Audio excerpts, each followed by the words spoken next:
وَإِن يَخْذُلْكُمْ فَمَنْ ذَا الَّذِي يَنْصُرُكُمْ مِنْ بَعْدِهِ وَعَلَى اللَّهِ فَلْيَتَوَكَّلِ الْمُؤْمِنُونَ صدق اللہ مولانا العظیم۔ بارگاہ رسالت معاب صلی اللہ علیہ وسلم میں درود پاک کا ہدیہ پیش کریں۔ اللہم صلی علی سیدنا مولانا محمد معدن الجود والکرم وآلہ واصحابہ الکرام ابنہ الکریم وبارک وسلم صلاة دائمة سرمدا ابدا۔ اسلام کی فطرت میں قدرت نے وہ لچک دی ہے، جتنا ہی دباؤ گے اتنا ہی وہ ابھرے گا۔ یہ میرے مصطفیٰ کریم صلی اللہ تعالی علیہ وسلم کے سچے اور اچھے دین کی ہمیشہ سے یہ تاریخ رہی ہے۔ جب جب باطل طاقتیں، باطل قوتیں اپنی پوری قوت لگا دیتی ہیں، تب اسلام اور بلندی سے بڑھتا چلا جاتا ہے۔ اسی لیے ایک شعر میں بار بار اپنی تقریروں میں کہا کرتا تھا، اور اسی تقریر کے شعر کو لے کر مجھ پر نہ جانے کیا کیا مقدمے لگائے گئے، اور وہ شعر آج کیا قیامت تک بھی بولا جاتا رہے گا۔ میں وہ پھر دہراتا ہوں اس لیے کہ وہ صرف ایک شعر نہیں بلکہ ہمارا ایمان بھی ہے۔ وہ ایمان بھی ہے جس کا معنی اور مفہوم ہمارے قوم کے ہر بچے کو یاد ہے۔ قتل حسین اصل میں مرگ یزید ہے، اسلام زندہ ہوتا ہے ہر کربلا کے بعد۔ اسلام زندہ ہوتا ہے ہر کربلا۔ جب بھی کبھی کسی کی قربانی ہوتی ہے تو وہ رائے گاہ نہیں جاتی، وہ برباد نہیں جاتی۔ اللہ تبارک و تعالیٰ کی ہزاروں لاکھوں حکمتیں پوشیدہ ہوتی ہیں۔ دنیا کو تو صرف اتنا نظر آتا ہے کہ امام حسین اور ان کے بچے میدان کربلا میں کاٹے گئے، مارے گئے، قتل کر دیے گئے، لیکن اس کے پیچھے کی حکمتیں یہ رب العالمین جانتا ہے۔ اور آج تک قوم اس کو سمجھ رہی ہے کہ اسلام میں جو آج ہریالی باقی ہے اس میں خون حسین کا کردار ہے، اور ہمارے ائمہ کرام بزرگان دین نے اس کو اپنے خون سے، اپنی محنتوں سے سینچا ہے۔ لہٰذا میرے عزیزو، آپ سب کو بھی کبھی یہ نروس ہونے کی ضرورت نہیں۔ میں گرفتار ہوا بھی اور واپس اسی جگہ پہنچا جہاں سے ہم آپ کو خطاب کیا کرتے تھے۔ ہزار لوگ یہ سوچتے تھے کہ ممبر پر آپ دوبارہ نہیں کھڑے ہو سکتے۔ ہم نے ان سے یہی کہا تھا، میرا رب تبارک و تعالیٰ چاہے تو تمہاری گردن پہ بھی کھڑا کر دے گا، ممبر پر ہی نہیں، جہاں وہ رب تعالیٰ چاہے کھڑا کر دے۔ اور جب تک اس پروردگار عالم کو منظور نہ ہو، وہ اللہ تبارک و تعالیٰ ہمیں کنارے رکھتا ہے۔ یہ صحابہ اکرام، اولیاء کاملین سب کی تاریخ میں رہا ہے۔ آج بڑی خوشی ہے اس بات کی کہ ہم اسی مسجد میں واپس آپ کے ساتھ جمعہ ادا کر رہے ہیں۔ اس مسجد کی روحانیت اور اس کی نورانیت ہمیں واپس یہاں کھینچ لاتی ہے۔ کئی مہینوں کے سفر بھی ہوتے ہیں لیکن واپس اس مسجد میں آ جاتے ہیں۔ نہ جانے یہاں کے لوگوں کی دعائیں یا یہاں کا کیا تعلق ہے۔ عزیزان گرامی وقار، چند باتیں میں عرض یہ کرنا چاہوں گا کہ قوم کے اندر جو ایک نروس پن ہے، خوف ہے، جس کو دوسرے لفظوں میں اگر میں کہوں تو بزدلی ہے، کس وجہ سے قائم ہے، کس وجہ سے ہے؟ یہ ڈر اور خوف کا ماحول صرف اسی لیے ہے کہ ہر بندہ کمفرٹ زون میں جینا چاہتا ہے، آرام اور عیش کی زندگی میں جینا چاہتا ہے۔ ہر ایک نے اپنے اوپر دنیا اتنی لاد لی ہے، اپنے اوپر دنیا کو اتنا سوار کر لیا ہے کہ اس سے نکلنا اس کے لیے مشکل ہو جاتا ہے۔ اور اسی وجہ سے اللہ کے نبی صلی اللہ تعالی علیہ وسلم ارشاد فرماتے اپنے صحابہ کو بھی کہ جب تمہارے اندر بیل کی پونچھ پکڑ کر کے کھیتی باڑی کرنے کی عادت آ گئی اور تم گھوڑے کی پیٹھ چھوڑ چکے ہو تو سمجھ جانا کہ دوسری قومیں تم پر حکومت کرنے لگ جائیں گی۔ آج بیل کی پونچھ پکڑ کر کھیتی باڑی کرنے کا مطلب صرف یہ نہیں ہے کہ کسان بن جائے، سب کا حال یہ ہے کہ ہمیں دنیا جمع کرنا ہے، دنیا جمع کرنا ہے۔ اور اس دنیا جمع کرنے کے چکر میں اس کی پوری عمر ختم ہو جاتی ہے لیکن وہ حسرت پوری نہیں ہوتی، وہ حسرت پوری نہیں ہو پاتی. جتنی چیز کی تمہیں ضرورت تھی وہ تو حاصل ہو چکا تھا, لیکن اس سے زیادہ کی طلب میں ہم بھاگتے ہی رہے. ہم یہ نہیں کہتے کہ آپ گھر نہ بنائیں, ہم یہ نہیں کہتے کہ آپ اچھے کپڑے نہ پہنیں, سب کریں, لیکن کم از کم اس بات کا خیال رکھنا چاہیے کہ اس دنیا کی کمائی میں اور اس کی طلب میں کہیں ایسا نہ ہو کہ میرا دین چھوٹ جائے, ایسا نہ ہو کہ اللہ کے نبی صلی اللہ تعالی علیہ وسلم سے جو میری محبت ہے اس میں کمی آ جائے. یاد ہے آپ کو ایک حدیث پاک, اللہ کے حبیب صلی اللہ علیہ وسلم ارشاد فرماتے ہیں کہ مجھے میرے بعد اس بات کا خوف نہیں ہے کہ میری امت مشرک ہو جائے گی, کافر ہو جائے گی.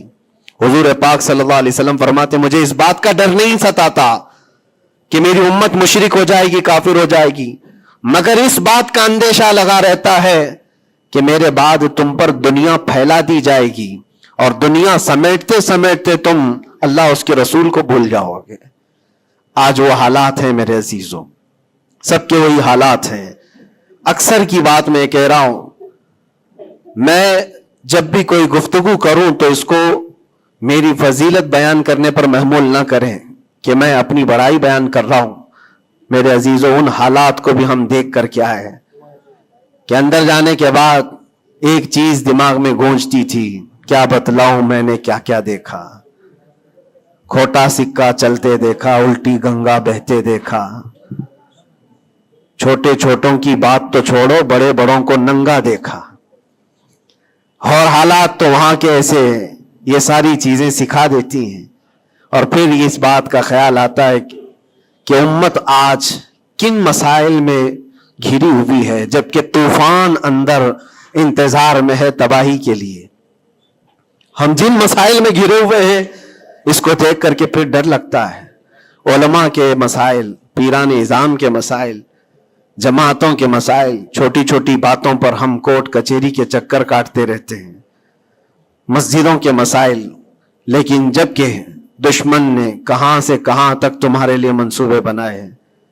حیرت ہوتی ہے میرے عزیزوں. پھر وہ محاورہ ہے یا تاریخ ہے مجھے پتا نہیں, لیکن ایک بات لگتی ہے کہ بغداد پر ہلاکو جب حملہ کرنے آیا تھا تو اس وقت سنا کہ علماء چھوٹی چھوٹی چیزوں میں بحث مباحثے میں مبتلا تھے, جبکہ قوم کو انہیں اس بات کے لیے تیار رکھنا چاہیے تھا کہ ایک ظالم قوم تم پر حملہ آور ہے, اس کے مقابلے کے لیے کھڑے رہو. آج میں یہی کہنا چاہتا ہوں میرے عزیزوں, چھوٹے مسائل کو درکنار ایک جگہ رکھو. امت مصطفیٰ آج جس قسم پرسی کی حالت میں ہے, جب نبی پاک صلی اللہ تعالی علیہ وسلم کی عزت پر حملے ہیں تو پھر تمہاری عزت کہاں خاک میں رہنے والی ہے. ہماری اپنی عزت کی بچانے کی کیا فکر کرنی ہے آپ کو. پوری دنیا کا حال یہ ہے. پہلے تو ایک مسلمان کی بات میں آپ کو بتاؤں, فرانس جیسا پاورفل ملک, بہت ہی مضبوط کنٹری, 100 سال پہلے کی بات بتا رہا ہوں, نبی پاک صلی اللہ تعالی علیہ وسلم کی شان میں وہ کوئی گھناؤنی یا گستاخانہ انداز کی فلم ریلیز کرنا چاہتے تھے, یا پھر کسی طرح سے مذاق مسخرے والے کام کے ذریعے سے میرے آقا صلی اللہ علیہ وسلم کو نشانہ بنانا چاہتے تھے, اور اس بات کو وہ اپنی آزادی رائے اور اپنی خیال کی آزادی کو بتاتے ہیں. اس زمانے میں سلطان عبد الحمید تھے, اور ترکی کے وہ آخری خلیفہ سلطان عبد الحمید, صرف انہوں نے ایک اسٹیٹمنٹ دیا تھا فرانس کو کہ باز آ جاؤ یہ تمام چیزیں کرنے سے, ورنہ پوری دنیا لا کر میں تمہارے سر پہ پھوڑ دوں گا. صرف اتنا جملہ تھا. میرے عزیزو, آج تک وہ نہ فلم ریلیز ہوئی اور نہ ہی فرانس اس چیز پر آیا. لیکن اب تو حالات بدل گئے, اب تو حالات ایسے بدلے کہ ہزاروں نہیں, لاکھوں نہیں, کروڑوں کی تعداد میں ہم موجود ہیں. اور پھر اسلامی ممالک کے نام پر پوری دنیا میں کتنے ملک ہیں, 57 ممالک اسلامی کہلاتے ہیں. لیکن کس کو فکر ہے میرے مصطفیٰ کریم صلی اللہ تعالی علیہ وسلم کی عزت پر جب حملے ہوتے ہیں. اور یہ تمام حالات جب اپنا درد کا میں اظہار کرتا ہوں تو پھر لوگوں کو یہ لگتا ہے کہ یہ بھڑکاتے ہیں, اکساتے ہیں. میرے عزیزو, میں چاہتا ہوں کہ قوم اصل مسائل کو سمجھے, جو اصل مسائل ہیں ان کو سمجھو, فرض کو دیکھو, نفل کی طرف نہیں، پہلے تم پر جو فرض ہے اس کے لیے کھڑے ہو جاؤ. آج قوم کی بکھراؤ کو بھی دیکھتا ہوں تو ایک حدیث پاک میں آپ کے سامنے رکھتا ہوں. اللہ کے نبی صلی اللہ علیہ وسلم سے پوچھا گیا دین کیا ہے؟ میرے آقا صلی اللہ علیہ وسلم فرماتے ہیں الدین النصیحہ، دین خیر خواہی کرنے کا نام ہے، ہر ایک کے ساتھ اچھا برتاؤ. پھر پوچھا قلنا لمن یا رسول اللہ صلی اللہ علیہ وسلم، اے اللہ کے رسول کس کے لیے خیر خواہی کرنے کا نام دین ہے؟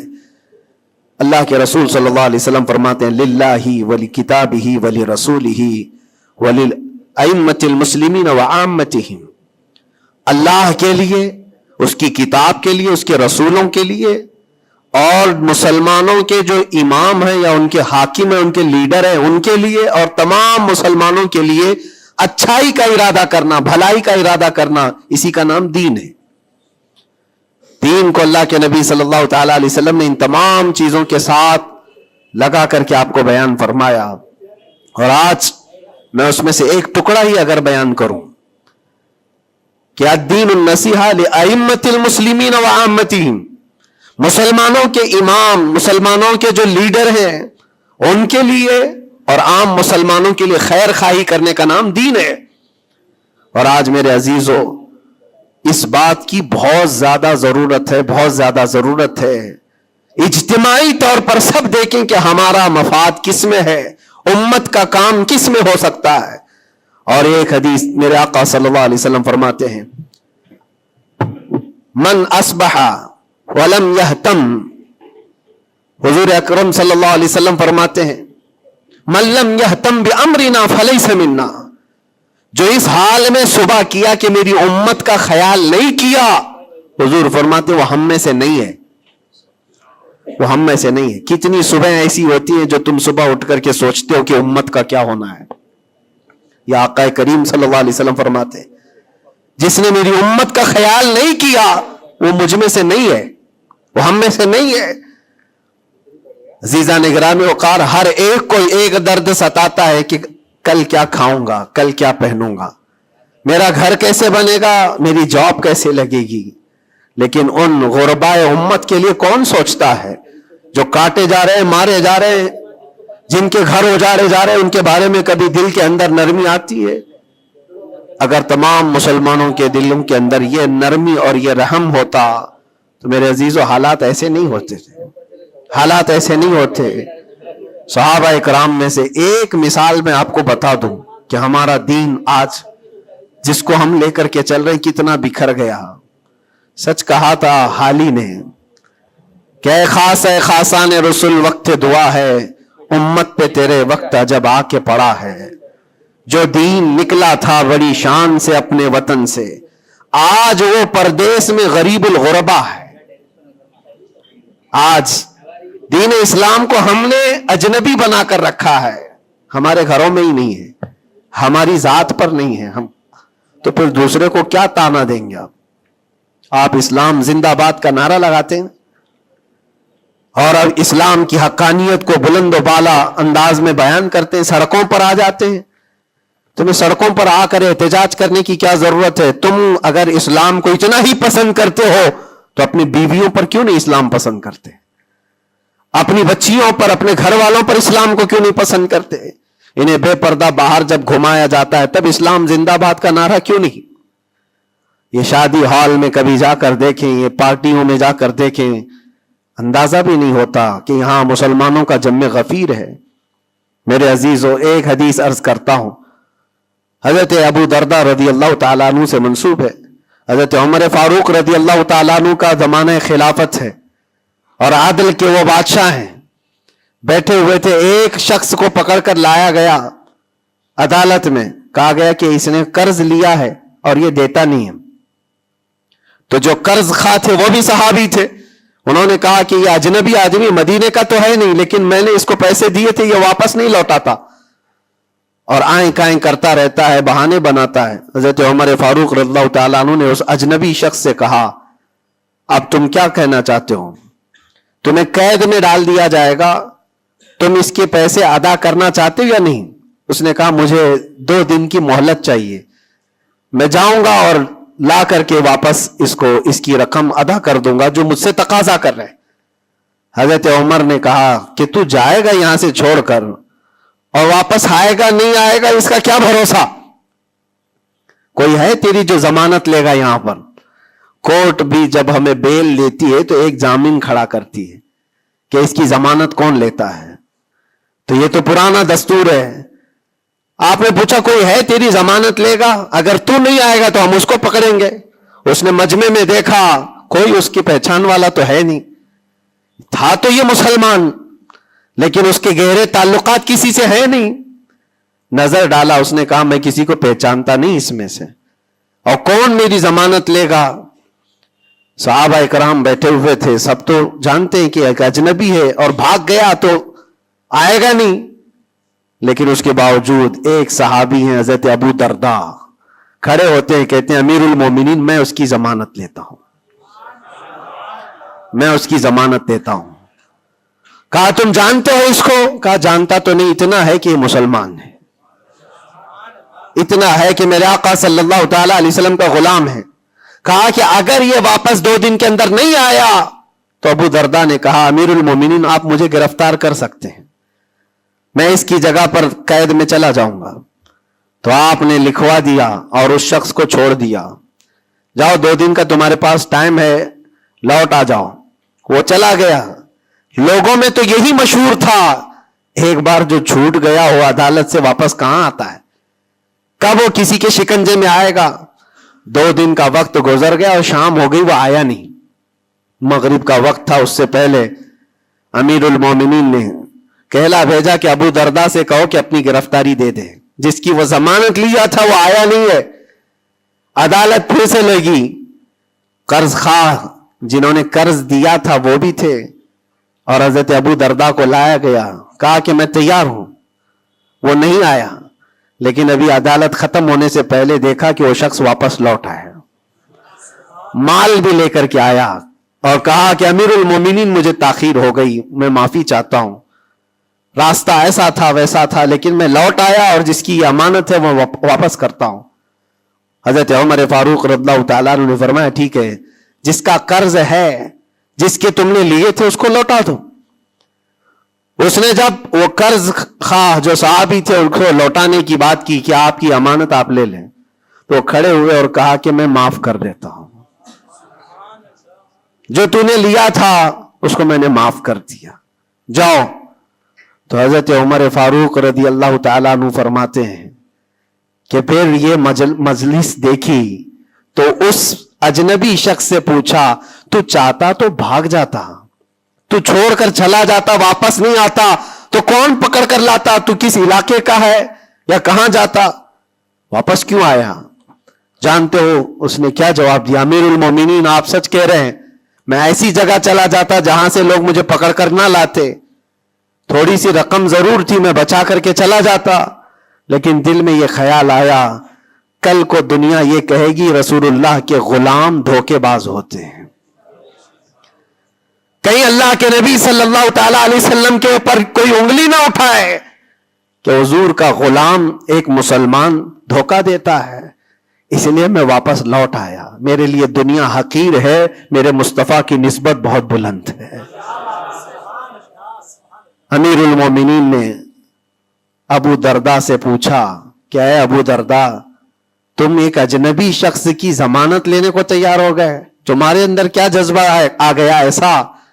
ابو درداء نے کہا امیر المومنین میں نے دیکھا یہاں پر حالات ایسے کہ اس کو پہچاننے والا کوئی نہیں, اور اگر ہم میں سے کوئی بھی نہیں اٹھتا تو یہ شخص اور اس کے بعد آنے والی قوم یہ کہتی حضور پاک صلی اللہ علیہ وسلم کے غلاموں میں مدد کرنے کا جذبہ ختم ہو گیا ہے, نبی پاک صلی اللہ تعالی علیہ وسلم کے غلاموں میں مدد کرنے کا جذبہ چلا گیا. کوئی اگر یہ تانا مارتا, اسی لیے میں کھڑا ہو گیا.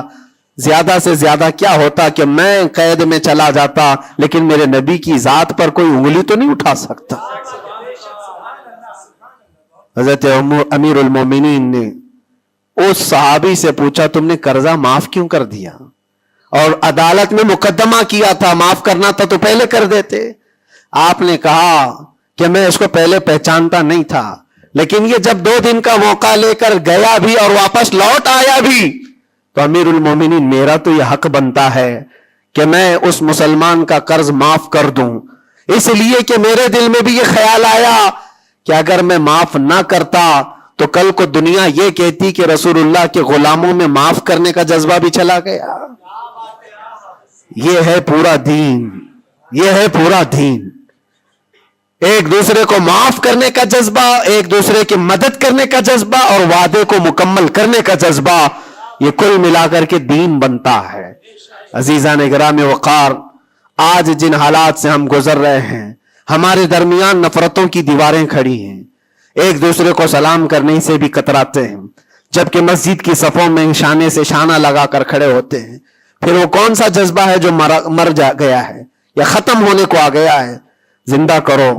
ہم اس نبی پاک صلی اللہ تعالی علیہ وسلم کی امت میں ہیں, اس نبی پاک صلی اللہ تعالی علیہ وسلم کی امت ہے جہاں ہماری جان جا رہی ہو لیکن میرے پڑوس میں کوئی پیاسا ہو تو ہم پانی نہ پی کر اسے پانی پلا دیتے ہیں. ہماری یہ تاریخ رہی ہے کہ نہیں رہی ہے؟ صحابہ اکرام کی یہ تاریخ ہے. مدینہ طیبہ کو جا کر دیکھ لینا, نبی پاک صلی اللہ تعالی علیہ وسلم کے اس پاک زندگی میں ایسا بھی تھا کہ ایک صحابی کے گھر گوشت کا تحفہ آیا, بھنا ہوا گوشت تھا, کسی نے دیا, انہوں نے یہ سوچ کر کے بغل میں دے دیا مجھ سے زیادہ بھوکے میرے پڑوسی ہیں. پڑوسی نے یہ سوچا مجھ سے زیادہ میرا پڑوسی بھوکا ہے. وہ گوشت کی بھنی ہوئی سری بکری کی مدینے میں ایک رات میں سب گھروں میں گھومتی گھومتی اسی پہلے صحابی کے گھر آ گئی. ہر ایک کو یہ خیال تھا مجھ سے زیادہ حق اس کا ہے, ہر ایک کو یہ خیال تھا مجھ سے زیادہ اس کا حق ہے. عزیزان گرامی وقار, آج جو حالات ہیں وہ بہت بدلے ہوئے لگتے ہیں, بہت بدلے ہوئے لگتے ہیں کہ ہر ایک کو یہ لگتا ہے سب سے زیادہ حقدار میں ہوں, مجھ پر ہی رحم ہونا چاہیے, میری مدد ہونی چاہیے, دوسرے کی ہو یا نہ ہو. یہ تمام باتیں صرف اس لیے کہہ رہا ہوں کہ ائمۃ المسلمین اور عامتہم جو حدیث پاک میں آیا ہے, مسلمانوں کے امام, مسلمانوں کے لیڈر, ان کے بارے میں خیر خواہی کرنا یہ بھی دین ہے. اور آج تو جن حالات کو دیکھ رہے ہیں ہم, الیکشن کا ماحول ہے, ہر ایک کی نظر لوگوں کے صرف ووٹ پر لگی ہوئی ہے, اور پھر اس کے بعد پتہ نہیں 5 سال تک تو ڈھونڈتے رہو, پتہ بھی نہیں ملتا. لیکن ان حالات میں مسلمانوں کو یہ چاہیے کہ وہ اپنے حق رائے دہی کا پورا استعمال کریں. تمہارے کچھ حقوق ہوتے ہیں, تمہارے بھی کچھ مطالبے ہونے چاہیے. ہر قوم آج ووٹ دینے سے پہلے اپنے مطالبے رکھتی ہے کہ ہمارے محلہ بڑا خستہ حال ہے, اس کی گٹر بنا دو, اس کے فلاں کر دو, بجلی پانی صحیح کر دو. یہ ضروریات زندگی کے مطالبے تو رکھتی ہی ہے. مسلمانوں کے مطالبے کہاں چلے گئے؟ ہمارے حقوق کے بارے میں کبھی بات کیوں نہیں رکھی جاتی؟ اسی لیے میرے عزیزو, میرا مشن تو صرف اتنا ہے, ہمارا لیڈر وہی ہے جو ناموس رسالت کے لیے کھڑا رہتا ہے. ہم اس کو لیڈر بھی مانتے ہیں جو میرے پاقا صلی اللہ تعالی علیہ وسلم کی عزت کے لیے کھڑا رہے. اس لیے کہ میرے عزیزو, ہمارا پورا ایمان یہی ہے, ہمارا پورا ایمان یہی ہے. اور آپ کو پتا ہے محمد کی محبت دین حق کی شرط اول ہے, اسی میں ہو اگر خامی تو سب کچھ نامکمل ہے. اور اگر تم نبی پاک صلی اللہ تعالی علیہ وسلم کی محبت اور ان کی عظمت کے لیے کھڑے ہو گئے تو دنیا یوں ہی سنور جائے گی. آپ کو پتا ہے ڈاکٹر اقبال نے کیا ایک بہت پیارا حل دیا تھا ہمیں, بہت پیارا حل ہے. مسائل تو بہت ہیں, ہم بھی چاہتے ہیں ہمارے لیڈروں کے پاس رکھیں. ہماری ایجوکیشن کے مسائل ہیں, ہمارے گھر بار کے, ڈرینیج کے, روڈ کے, لائٹ کے, پانی کے, بہت سارے مسائل ہیں. اس کے علاوہ غربت کے مسائل, جاب لیس نوجوانوں کے مسائل, بہت ساری چیزیں, کیا کیا مسئلے رکھے. اور پھر قوم کے اندر جو خرابیاں آئی ہیں وہ تو ایک پہاڑ کے برابر ہیں. ہر دوسرا تیسرا نشے کا عادی ہے, ہر دوسرا تیسرا اخلاق سے گرا ہوا ہے. یہ تمام معاملات, عورتوں میں بے حیائی, نوجوانوں میں نشہ کی عادت, یہ تمام چیزیں دیکھ دیکھ کر ہم سوچتے ہیں کن کن مسئلوں پر بات کریں اور کس کس چیز کا علاج کرنے کے لیے نکلیں. تو ڈاکٹر اقبال نے ایک بات بتائی تھی, وہ دنیا گھوم کر کے آئے ہوئے انسان تھے. وہ پیرس گئے, اٹلی گئے, جرمن گئے, اور وہاں کے قوموں کی ترقیاں بھی دیکھی، اور اس کے بعد واپس آ کر کے کہا میں نے اپنی قوم اور حضور کی امت کی ترقی کو بہت گہرائی سے دیکھا، 8-10 سال کا ریسرچ کیا، میں نے معلوم کیا کون سی فیلڈ میں اپنے نوجوانوں کو اتارا جائے تو یہ کامیاب ہوں گے، کون سا ایسا میدان ہے جس میں مسلمانوں کو جمع کر دیا جائے تو یہ ترقی میں آ جائیں گے، سائنس ہے، فزکس ہے، جیوگرافی ہے، اسٹرونومی ہے، بہت ساری چیزیں ہیں، کس چیز میں اتارا جائے؟ تو ڈاکٹر اقبال کہتے ہیں میں نے بہت غور و فکر کیا، آخر کار اس نتیجے پر پہنچا کہ اس امت کی کامیابی کا صرف ایک ہی نقطہ ہے، ایک ہی راز ہے کہ محمد سے وفا تو نے، تو ہم تیرے ہیں، یہ جہاں چیز ہے کیا لوح و قلم تیرے ہیں، لوح و قلم تیرے ہیں، ہر مسئلے کا حل اس بات پر ہے۔ اسی لیے میں فوکس کرتا ہوں میرے عزیزو، نبی پاک صلی اللہ تعالیٰ علیہ وسلم کی عزت کی حفاظت کے لیے جو کھڑا ہوتا ہے اللہ تعالیٰ اس کے سارے مسائل کو یوں حل کر دیتا ہے۔ اسی لیے آیت کریمہ بھی میں نے یہ پڑھی، ان ینصرکم اللہ فلا غالب لکم، اللہ فرماتا ہے اگر اللہ تمہاری مدد کر دے تو دنیا میں سے کوئی ایسا نہیں جو تم پر غلبہ حاصل کر سکے، کوئی غالب نہیں آ سکتا اگر اللہ مدد کر دیا۔ وَإِن يَخْذُلْكُمْ فَمَنْ ذَا الَّذِي يَنْصُرُكُمْ مِنْ بَعْدِهِ، اللہ فرماتا اور اگر اللہ گرا دے تو دنیا کی کوئی طاقت تمہاری مدد نہیں کر سکتی، کوئی طاقت مدد نہیں کر سکتی۔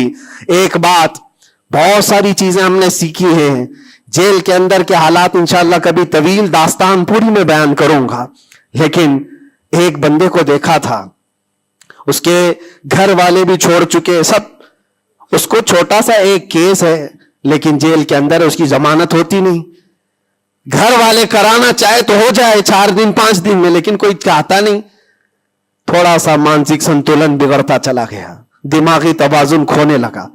ہوتا کیا تھا سنو، وہ ایک نارمل نوجوان تھا اور مہینہ گزر جاتا کوئی ملاقات کے لیے بھی نہیں آتا گھر والا، تو جیل میں ہنگامہ کرنے لگ جاتا، مار توڑ، اور پھر نہ جانے کیسی کیسی حرکتیں، تو جیلر پریشان ہو کر کے اس کے گھر فون لگاتا، اس کے باپ کو کہتا کہ بھائی تم اپنے بیٹے سے ایک بار ملنے تو آ جاؤ، وہ ہنگامہ کر کے رکھا ہے، کبھی ملاقات بھی نہیں لیتے ہو۔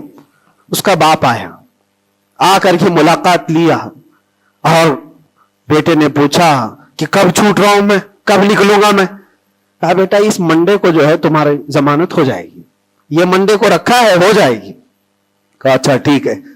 اتنا خوشی خوشی سب قیدیوں سے ملنے کے لیے آتا بیرک میں، اے منڈے تو میرا ہو گیا، میں جا رہا ہوں، میرے باپ نے کہا ہے۔ منڈے آتا، ٹیوزڈے آتا، ویڈنسڈے آتا، سب چلا جاتا، ختم۔ پھر 10-15 دن گزر جاتے، باپ بھی نہیں آتا، بھائی بھی نہیں آتا، اور پھر مہینہ گزرنے کو آتا، پھر اس کا دماغی توازن بگڑنے لگتا، پھر ہنگامہ کرتا، پھر جیلر فون کر کے بلاتا باپ سے کہ ملنے کیوں نہیں آتے ہو؟ باپ آتا، بیٹا کوئی بات نہیں، کچھ مسائل میں گھرے ہوئے ہیں، ہو سکتا ہے جان بوجھ کر کے اس کے گھر والے کر رہے ہوں، کچھ لوگوں کو زبردستی جیل میں رکھا جاتا ہے، گھر والے ہی رکھتے ہیں، باہر سے اچھا ہے یہاں کھاتے پیتے آرام سے رہو، دوسروں کی زندگی اجیرن کرنے سے بہتر ہے کہ یہاں رہو۔ دوسری بار آیا، کہا ابا کب چھوٹ رہا ہوں میں؟ کہا بس اس منڈے کو رکھا ہے، وکیل جو ہے ملا نہیں تھا، اس منڈے کو تمہاری ضمانت ہو جائے گی۔ پکی بات لے کر کے آتا پھر، اور یہاں پر بالکل عیش موج مستی میں کہ اس منڈے تو جا رہا ہوں میں۔ دوسرا منڈے آیا، اس کے بعد پھر چلا گیا، ایسا 4 بار ہوا، اور سب قیدیوں میں بات مشہور تھی کہ یہ منڈے کو جانے والا ہے، اور سب اس کو چھیڑتے تھے، جب کبھی اس کی ملاقات آتی تو کہتے منڈے کو جا رہا ہے نا۔ یہ بات مذاق کے طور پر چلتی رہتی تھی، لیکن کسی کے ساتھ ہم مذاق کرتے ہیں، یہ نارمل لائف ہوتی ہے، لیکن اس لڑکے کے متعلق میں نے ایک بات سیکھی، 4-5 مرتبہ ہوگی بات ہے، وہ ملاقات لے کر کے واپس آ رہا تھا، ابھی اس نے کچھ کہا ہی نہیں، ساری بیرک میں سب بولنے لگ گئے کہ منڈے کو ہے نا تیری ضمانت، تو اتنا چڑ گیا، کیا پتا اس کو بہت ہرٹ ہوا، تکلیف ہوئی، اس نے گرج کر کے چیخ کر کے کہا، گالی دے کر کے کہا قیدیوں کو کہ تم سب گھرے ہوئے لوگوں ایک بات میری سن لو، خدا جس دن میرا لکھ دے، جس دن لکھ دے، اس دن سب کے منہ تمہارے کالے ہوں گے اور کوئی مجھے دروازے میں اندر نہیں رکھ سکتا۔